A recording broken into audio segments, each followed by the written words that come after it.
목사님들 이 모임에서 이 AI에 대한 이야기를 나누게 됐습니다.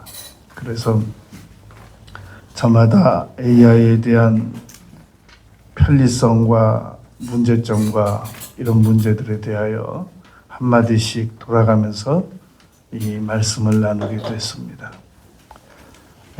제 앞에 분이 앞으로 이 AI가 우리 인간을 해롭게 하는 일에 쓰임을 받으면 어떻게 하겠느냐 하는 문제를 제기했습니다. 다음 순서로 이제 제가 이야기할 차례였기 때문에 제가 그 목사님이 그 문제를 제기하는 동안 이 챗 GPT에게 물었습니다.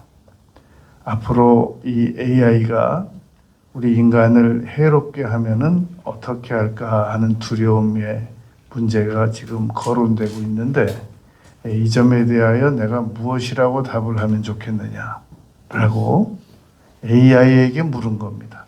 AI에 대한 문제점과 두려움에 대하여 말씀하는 순간에 제가 AI에게 그걸 다시 물었죠. 지금 우리 사람들이 AI에 대하여 이렇게 두려움을 가지고 있다. 이 문제에 대하여 답을 해봐라. 그랬더니 7가지로 답을 했습니다. 첫째는 AI는 인간이 스스로 움직이는 존재가 아니라 인간이 설정하는 만큼만 움직입니다. 그리고 우리는 AI는 창의성, 그런 자율성 이런 것이 없기 때문에 윤리적인 자격을 갖춘 사람이 설정하면 그만큼만 움직이기 때문에 우리가 자발적으로 나쁜 일을 할 것이라는 것에 대하여는 두려움을 안 가져도 되겠다라고 답변을 했습니다. 제가 그 자리에서 그대로 답변했죠. 읽어줬죠. AI가 지금 이렇게 내 앞에 목사님이 말한 것에 대하여 질문을 넣었더니 지금 이렇게 답변했다. 그래서 이제 다 웃고 넘어갔습니다. 여러분, 우리가 두려움에 대하여 오늘 5가지를 생각할 겁니다. 첫 번째로 두려움은 하나님께서 두려워하지 말라라는 게 명령입니다. 두려워해도 되고 안 두려워해도 되고 이게 선택이 아니라 성경은 두려워하지 말라라는 것을 명령으로 우리에게 지시하고 있으시다는 겁니다. 내일 일을 염려하지 말라. 너희 염려를 다 주께 맡겨버리라. 다 명령입니다. 내 짐을 여호와께 맡기라. 여러분, 이 제자들이 바다에서 풍랑을 만나서 어려움을 겪고 있을 때 예수님께서 산에서 기도하시다가 찾아가셨습니다. 그때 제자들이 막 두려워서 유령이다라고 생각하고 있을 때 예수님께서 마태복음, 마가복음, 누가복음, 마가복음, 요한복음에서 내니 두려워하지 말라라고 명령하셨단 말입니다. 그러니까 우리가 언제든지 내 마음에 두려움이 찾아와서 내가 그 두려움을 음미하고 묵상하는 순간은 곧 하나님의 명령을 어기고 있는 순간인 겁니다. 내가 지금 하나님께서 나에게 성경 전반적으로 걸쳐서 두려워하지 말라고 말씀하셨는데 내가 그걸 굳이 의지적으로 지금 두려움을 이 명령을 거부하고 두려움을 느끼고 있는 것이란 말입니다. 받아들이고 있는 중인 겁니다. 디모데후서 1장 7절에 보면 하나님께서 우리에게 주신 것은 두려워하는 마음이 아니요. 그건 누가 준 거냐고 말입니다. 그 두려움 지금 누가 준 거니? 누가 준 건데 지금 그걸 믿고 있니? 여러분, 우리 어린 자녀들이 성장하면서 가장 많이 교육시키는 게 뭐냐면 나쁜 아저씨들 말 듣지 말라는 겁니다. 나쁜 아줌마 말 듣고 따라가지 말라는 겁니다. 누구 말을 들어야 되겠습니까? 엄마 아빠가 분명히 나쁜 사람들이 불러도 가지 말고 차 세우고 불러도 가까이 가지 말고, 아무리 친절하게 먹을 거 줘도 먹지 말고, 이거 엄마 아빠가 지금 수없이 교육시킨 건데, 그 아저씨 좋은 아저씨 같아, 그 아줌마 좋은 아줌마 같아, 그리고 우리 애들이 따라간다고 그러면 어떻게 하겠냔 말입니다. 누가 잘못이냐는 거죠. 그러므로 우리는 두려워하지 말라라는 명령을 죽는 순간까지 지키면서 살아야 됩니다. 두 번째로, 두려움은 실패가 아니라 살아가는 데 나타나는 장애물이라는 겁니다. 우리가 여러분, 장애물은 어제까지 있던 도로가 갑자기 막혀서 돌아가라고 하기도 하고, 장애물은 갑자기 길 가다가 뭐 이렇게 드럼통도 있고 뭐 쓰레기통도 있고 돌도 있고, 이 장애물은 수없이 나타나는 게 우리 세상살이인 겁니다. 어느 나라 어느 선진국에 가도 장애물은 다 있는 겁니다. 갑자기 내가 잘 달리던 자동차 앞에 사고가 나가지고 그것이 장애물로 작용해서 2시간씩 3시간씩 정체되기도 합니다. 장애물은 있는 겁니다. 어느 나라가나. 그런데 그 장애물을 내가 잘못 이해해서 나는 실패했어 라고 받아들이면 안 된단 말입니다. 제가 지금까지 도대체 제 이해가 안 가는 것 중에 하나가, 아니 일본이 그렇게 지진이 많은 나라인데 어떻게 일본의 여행객이 끊이질 않느냐는 거예요.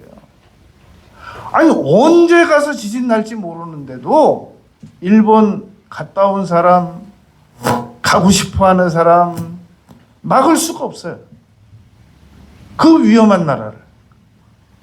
여러분, 이스라엘은 언제 전쟁 날지 모릅니다. 그런데도 전 세계에서 성지 순례라고 그래서 안 가는 사람들이 없습니다. 막을 길이 없어요. 더더군다나 우리나라는 외국에서 분단된 국가라고 그래가지고 저 북한에서 무슨 저 위협 한마디만 하면 저 외국에서 막 연락이 막 온대요. 그렇게. 그 지금 당장 전쟁 날 것 같지 않냐? 나와야 되지 않냐? 근데 우리는 뭐 김일성부터 시작해가지고 김정일부터 시작해가지고 하도 단련이 돼가지고 뭐 웬만큼 뉴스 나와가지고는 바로 다음날 바로 여행 떠난단 말입니다. 아무 걱정도 안 합니다. 옛날에 제가 저 강원도에 그 청년부 수련회 가 있을 때는 이웅평 소위가 저 비행기 타고 날아왔단 말입니다. 그러니까 이 장애물에 대해서 우리가 이것은 하나의 살아가는데 과정이지, 이 사람들이 고속도로에 하루에 들어가서 하루도 고속도로에서 사고 나서 사람이 안 죽는 날이 없거든요. 거기 보면 써 있습니다. 사망자 몇 명이라고. 그거 읽으면서 고속도로 주행하는 사람들이 바로 이 전국에 지금 고속도로 이용하는 사람들이란 말입니다. 그러니까 우리가 장애물이 없는 세상에서 살아갈 수는 없습니다. 그러니까 두려움은 장애물이지, 그것이 실패도 아니고 당장 현실로 나타나는 것도 아니라는 얘기입니다. 이 윌리엄 오슬러 경은 이런 얘기를 한 적이 있습니다. 미래에 아직 다가오지 않은 장애물에 과거에 이미 지나간 장애물을 안고 지고 오늘을 살아가는 사람처럼 힘들게 살아가는 사람은 없다라고 말했단 말입니다.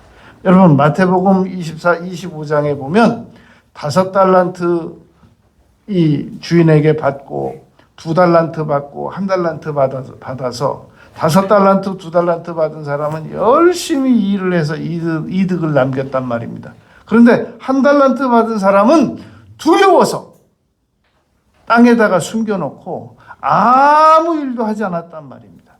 그러니까 장애물이 나타나서 그 장애물이 현실로 작용하는 것도 아닌데 순전히 두렵다는 그 이유만으로 어떤 행동도 하지 않았다는 말입니다.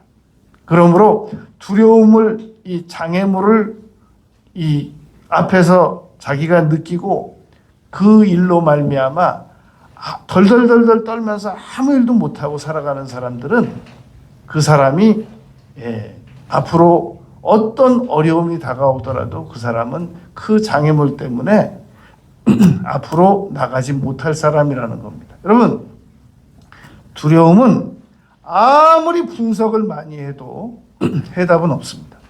뭐 이런 두려움 왜 원인이 뭘까? 저런 두려움 원인이 뭘까? 심리 연구 이거 죽는 날까지 해도 해답은 없습니다. 그러니까 두려움에 대하여 자꾸 원인을 분석하려고 하지 말고 두려움을 어떻게 하면 이길 수 있는가? 그 방법을 오늘 우리는 성경에서 제시할 겁니다. 그래서 세 번째로 우리가 생각할 것은 마귀는 두려움을 아주 주무기로 사용합니다. 마귀는 여러분 세상에서 크게 네 가지로 역사를 합니다. 하나는 환경적인 파괴, 그리고 이 질병 문제, 그리고 영적인 공격, 그리고 심리적인 공격. 이걸 아주 주무기로 활용합니다. 그런데 가장 많이 사용하는 것이 이 심리적인 거란 말입니다. 마귀가 환경적으로 활용하는 것은 이 성수대교도 파괴하고 그리고 그 삼풍 백화점도 무너뜨리고 그리고 쌍둥이 건물도 파괴하고 물론 배후에 다 악한 사람들을 통해서 환경적인 파괴를 이루어냅니다. 그러나 마귀는 환경적인 유혹도 동시에 이끌어낸단 말입니다. 그래서 값어치 없는 것을 값어치 있는 것처럼 포장을 시켜가지고 사람들에게 현혹시켜가지고 거기서 끌려 나오도록 만들어서 결국은 환경적으로 이 파괴시키고 땅으로 묻어버리고 옳지 않은 걸 따라가서 이 지진으로 묻히게 만들고 그런단 말입니다. 그리고 영적으로 혼미케 합니다. 그래서 영적으로 고린도후서 4장 4절 말씀해 보면 혼미케 하는 영이 계속 옳지 않은 진리를 따라 나가게 만들어서 이단으로 끌려가게 만들고 그런단 말입니다. 질병도 안 걸려도 될 걸 질병에 걸리게 만들고 무섭게 만들어 가지고 질병에 빠져들어가게 만듭니다. 여러분, 한 공무원은 어디서 들었는지 직장에서 아무도 못 들었는데 이 사람만 곧 감원이 이루어진다라는 정보를 들었단 말입니다. 그리고는 조용히 자살했어요. 나중에 그 공무원 상사들이 얘기를 들어보니까 도대체 어디서 그런 얘기를 들었느냐. 우리는 아무 감원 계획이 없었는데 어찌 이럴 수가 있느냐.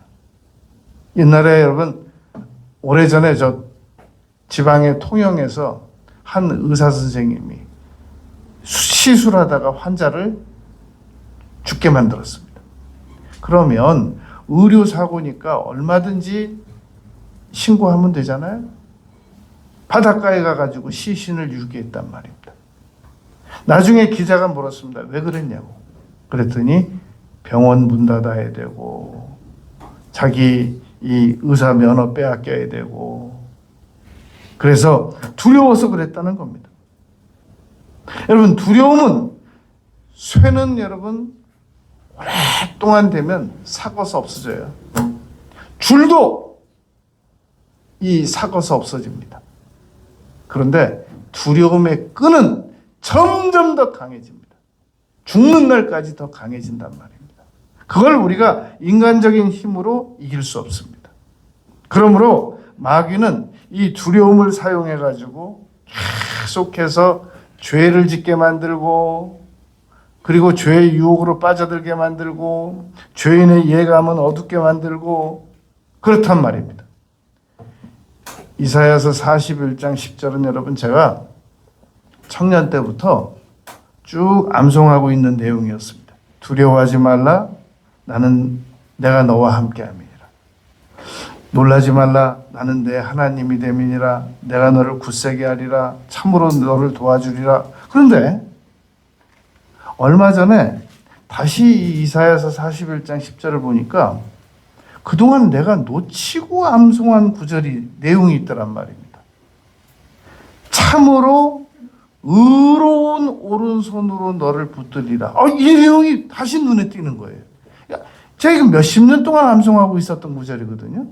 그런데 갑자기 자세히 음미해 보니까 참으로 의로운 오른손으로 너를 붙들리라. 하나님께서 우리를 도와주시기는 도와주시는데 우리가 의로운 쪽으로 나가야 도와주지. 여러분, 집안에 무슨 검찰총장이 있고 무슨 법무부 장관이 있고 대통령실이 있으면 뭐예요? 죄를 안 지어야지. 아무리 집안에 온갖 권력자들이 다 있어도 기본적으로 이건 누가 봐도 죄인데 그 죄를 지어버린 사람이 어떻게 무사할 수가 있겠으며 어떻게 두려워 떨지 않을 수가 있겠냔 말입니다. 그러니까 마귀는 우리를 두렵게 만들기 위해서 모든 노력을 다 한단 말입니다. 거기에 속아 넘어가지 말아야 되겠다는 겁니다. 네 번째, 여러분, 우리는 두려움은 행동을 마비시킵니다. 이 호랑이가 어흥하면 인간이 들어도 무섭잖아요. 그런데 호랑이가 한번 그 소리를 내면 그 사이클이 이 사방 8km가 퍼진답니다. 그리고 그 짐승들 중에는 호랑이보다 연약한 짐승들 중에는 그 호랑이의 그 소리에 꼼짝 못하고 그 자리에 얼어붙게 만드는 그 힘이 있다는 겁니다. 그러니까 여러분, 두려움이라고 하는 것은 우리의 행동을 마비시키는 그런 아주 결정적인 효력이 있습니다. 그런데 이 행동을 우리가 두려움을 극복하고 어떻게 행동해 나갈 수가 있겠냐는 겁니다. 그것은 덜덜덜덜덜 떨면서도 해야 될 일은 해 나가는 겁니다.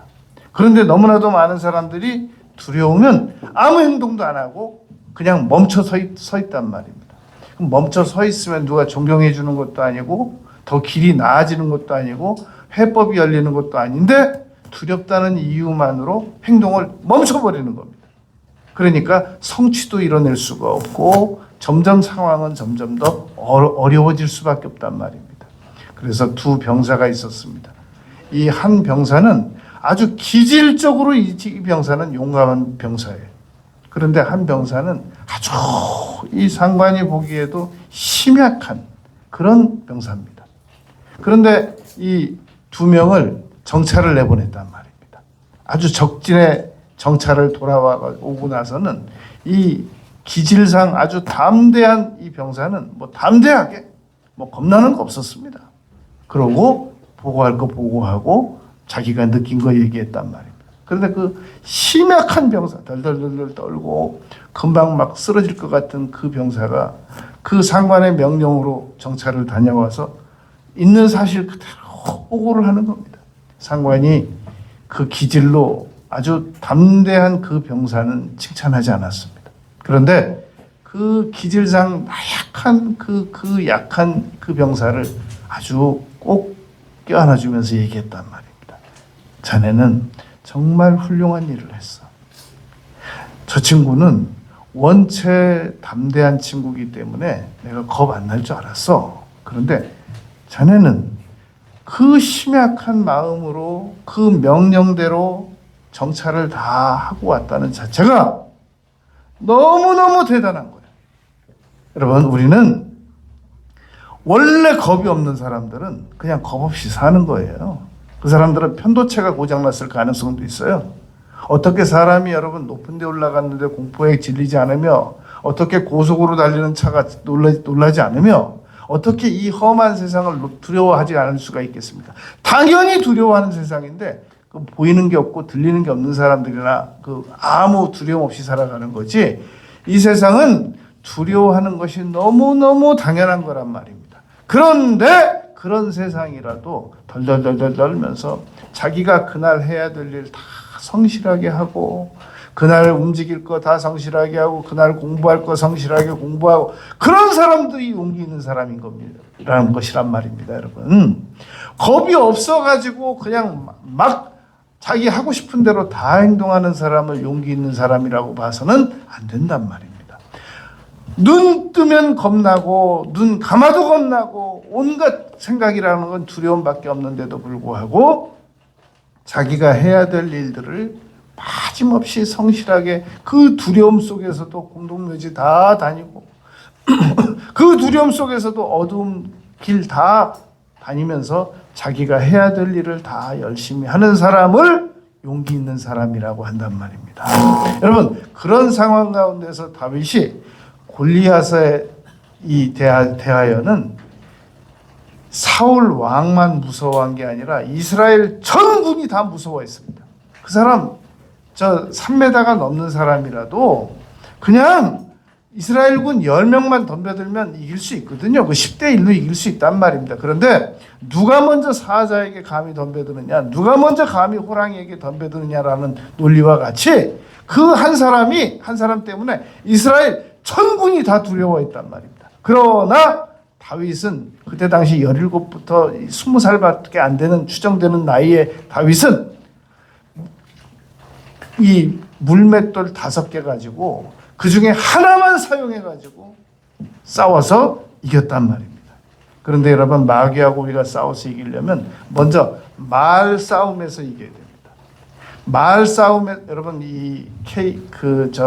요즘에 막 옛날에는 그래도 권투 링에서 하고 무슨 링에서 레슬링 하고 그랬어요. 요즘에는 그냥 완전히 그 철망에다 가둬놓고 하잖아요. 빠져나갈 데도 없고 도망갈 데도 없는 곳에다. 그런데 이 선수들이 꼭 시합하기 전에 개체량 통과하면서 둘이 눈 마주보게 하고 거기서 말로 막 싸우게 합니다. 말로 싸워서 지는 사람은 거의 보면 경기에서 집니다. 말로 싸워서 이기는 사람은 경기에서 거의 이깁니다. 상대방의 키를 꺾어버린단 말입니다. 옛날에 그 무하마드 알리라는 사람이 얼마나 말을 잘했는지 말로 다 이기고 실질적으로 행동으로도 이겨내는 것을 볼 수 있었단 말입니다. 여러분, 우리는 말로 먼저 마귀를 예수 그리스도의 이름으로 묶어서 이겨야 됩니다. 그런데 두려움에 빠진 사람들은 예수 그리스도의 이름을 사용도 못하고 겁나고 그냥 행동으로 움츠려 있고 그러다가 패배한단 말입니다. 시편 56편 3절에 보면 내가 두려워하는 날에는 주를 의지할 것이다 라고 말했단 말입니다. 여러분, 우리는 이 세상에 아무 두려움도 없이 없는 천국 같은 곳에서 살아가면 내가 너무 행복하지 않을까라고 생각하는데 이 세상이 완전히 종말로 끝날 때까지 여러분 연력학 제2의 법칙이라는 것은 이 모든 우주의 창조물들은 세월이 갈수록 점점 더 열악해지는 걸 말합니다.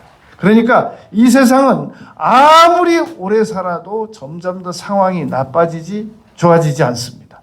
그런 상황에서 우리는 계속 행동해 나가야 됩니다. 그런 상황에서 우리는 전투적으로 자녀들을 양육시켜 나가야 되고 그런 상황에서 우리는 가족을 지켜야 되고 그런 상황에서 나 자신을 지켜야 되고 그런 상황에서 우리는 성취를 해내야 되고 끊임없이 우리는 두려움과 싸워서 이겨야 된단 말입니다.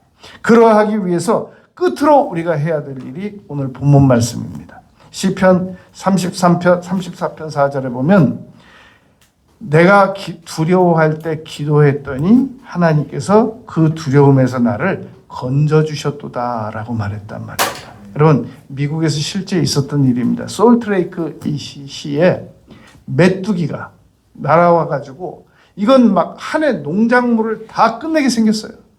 메뚜기 때 한번 그 날아다니는 거 보면 막 하늘이 안 보일 정도로 시커먼 때가 와서 한번 앉으면 한 해 농작을 아무리 열심히 지었더라도 그냥 메뚜기 나중에 날아가고 나가면 흙밖에 안 보입니다. 그런 위기가 솔트레이크시에 나타난 거예요. 이 사람들이 모여서 기도하기 시작했습니다. 하나님, 메뚜기 때 날아왔습니다. 문제를 해결해 주세요. 다른 러시아라든지 무슨 저 인도라든지 세계적인 통계를 보면 메뚜기 떼가 날아왔을 때 그걸 이겨낸 나라나 시는 없었어요. 옛날에 이건 애굽 전통이에요. 10가지 재앙 중에 하나니까. 그런데 솔트레이크 시에서는 기도를 했단 말입니다. 하나님 도와주세요. 도와주세요. 도와주세요. 희한한 일이 발생됐습니다. 이거 신문 뉴스에도 났던 일입니다. 비둘기가 날라왔어요. 그래가지고 그 메뚜기를 다 잡아먹은 거예요. 여러분, 기도드리면 두려움의 문제를 해결할 수 있는 방법이 생깁니다. 그런데 문제는 기도를 안 하는 거예요. 두려워 떨기만 하는 거예요. 두려움은 기도를 드리면 문제를 얼마든지 해결할 수 있습니다. 오늘 본문 34편 7절에 보면 여호와의 천사가 기도를 드리면 어떤 일이 발생되느냐면 여호와의 천사가 주를 경외하는 자들을 둘러 진치고 건지시기까지 하는도다라고 말했단 말입니다. 주의 천사가 기도하면 도와줍니다. 여러분, 사도행전 12장에서 야고보가 끌려가 죽었습니다. 베드로는 이건 뭐 틀림없이 죽는 거예요. 그런데 그 기간이 유월절 무교절 기간이라서 유대인들은 그 축제 기간 동안에 사람을 죽이면 안 된다고 생각해서 그 기간 동안이 지나면 베드로를 죽이려고 잠시 감옥에다가 두고 4416 16명의 교도관들을 통해서 지키게 했단 말입니다. 기간이 일주일밖에 없어요. 그런데 마가다락방에서 기도하기 시작했단 말입니다. 그랬더니 천사가 그 16명의 교도관이 있는데 베드로를 착고까지 차고 누워 자고 있던 베드로를 옆구리를 쳐서 깨우고 길 밖으로 꺼내주고, 그리고 마가다락방까지 한 번에 데려다 준 것도 아닙니다. 위험한 시기니까 그 집까지 데려다 준 게 아니라 딱 감옥에서 길까지만 내주고 천사는 사라졌습니다. 베드로가 나와서 가서 문을 두드리니까 로데가 나왔단 말입니다. 안에서 지금 베드로의 출소를 위해서 기도하는 사람들이 로데를 꾸짖을 정도였습니다. 너 잘못 봤다. 베드로가 왔다고 하니까 베드로가 온 게 아니라 베드로의 천사가 왔으면 왔지 베드로가 어떻게 감옥에 있는데 오냐. 그래서 베드로가 여러분 거기서 탈출해가지고 이 처형당하지 않을 수 있었단 말입니다. 천사가 도왔다는 겁니다. 어느 기찻길 옆에 아주 아주 아름다운 그 레스토랑이 있었는데 거기서 가족들이 밥을 먹고 있었단 말입니다. 애가 잠깐 나간 걸 모르고 열심히들 밥을 먹고 있었는데 기차가 지나가는 소리에 애를 찾아보니까 애가 없어요. 나가보니까 애가 기차 옆에서 이렇게 그 오물 쪼그리고 있는 거예요. 그래서 왜 그러냐 그랬더니 어느 아저씨가 자기를 나타나가지고 자기를 이렇게 묶어놓고 갔다는 거예요. 기찻길 옆에서. 만약에 그렇게 안 묶어놨으면 기차의 위험에 치일 뻔했어요. 아무리 찾아봐도 그 아저씨가 없어요. 여러분, 천사는 분명히 있는 겁니다. 어떤 사람이 비 오는 날 억수같이 비가 쏟아지는데 가는데 앞에서 유리에 큰 손이 나타나서 차를 막더랍니다. 그래서 놀래서 내려봤더니 낭떠러지더래요. 계속 갔으면 그냥 낭떠러진 거예요. 여러분, 천사는 있는 거란 말입니다. 다니엘서 6장 22절에 보면 다니엘은 사자에게 그냥 뼈까지 으스러뜨려서 먹일 수밖에 없는 상황이었습니다. 그런데 천사가 사자들의 입을 봉해놨단 말입니다. 여러분, 히스기야 왕 때 이 외국에서 쳐들어온 그 군사들을 18만 5천 명을 천사가 막았단 말입니다. 오늘도 눈에 안 보이니까 혹시 없으면 어떡하냐. 눈에 안 보이는 전파가 여러분 저 외국에서 지금 보이스톡으로 우리 전화 언제든지 할 수 있게, 옛날엔 다 유선이었잖아요. 눈에 안 보이는 전파가 다 외국에서 지금 그림까지 보이게 하고 페이스톡까지 하게 하고 눈에 안 보이는 공기가 우리 살아가게 하고 그러잖아요. 그러니까 천사가 눈에 안 보이니까 없다고 생각하는 것은 정말 믿음 없는 사람이에요. 왜냐하면 요한계시록에 보면 다 천사예요. 천사가 다 마귀 무적행으로 잡아 넣어가지고 1000년 동안 결박하고 가두고, 천사가 다 동서남북에 나타나서 심판하고, 마지막에 이 강한 천사가 우리가 천국에 가면 히브리서 말씀대로 우리의 심부름꾼이 된단 말입니다. 우리가 그 정도로 존귀한 존재란 말입니다. 그러니까 기도만 드리면 얼마든지 우리는 이 어려움 가운데서 장애물을 극복할 수 있습니다. 여러분, 그런데 왜 우리가 이렇게 두려우면서 떨어서 살아가느냐? 마귀에게 속아서 그렇습니다. 더 이상 마귀에게 속지 말아야 됩니다. 여러분, 두려움은 두려워하지 말라는 것이 하나님의 명령입니다. 두려움은 일시적인 장애물일 뿐이지 그 두려움이 우리를 실패하게 못 만듭니다. 그리고 마귀가 사용하는 가장 강력한 환경, 질병, 영적인 것 중에서도 심리적인 마귀의 이 주 공격 무기를 우리가 마귀에게 속아 넘어가지 말아야 됩니다. 그리고 이 두려움을 극복할 수 있는 강력한 힘을 얻는 비결은 기도인 겁니다. 남은 생에 기도하면서 살아가면서 두려움을 극복하고 더 많은 보람 있는 성취를 하며 살아가는 우리 모두가 되시기를 바라겠습니다. 아버지 하나님, 저희들이 더 이상 마귀에게 속아서 두려움에 빠지지 아니하도록 하겠습니다. 예수님 이름으로 기도드렸습니다. 아멘. 456장 찬송 드리겠습니다.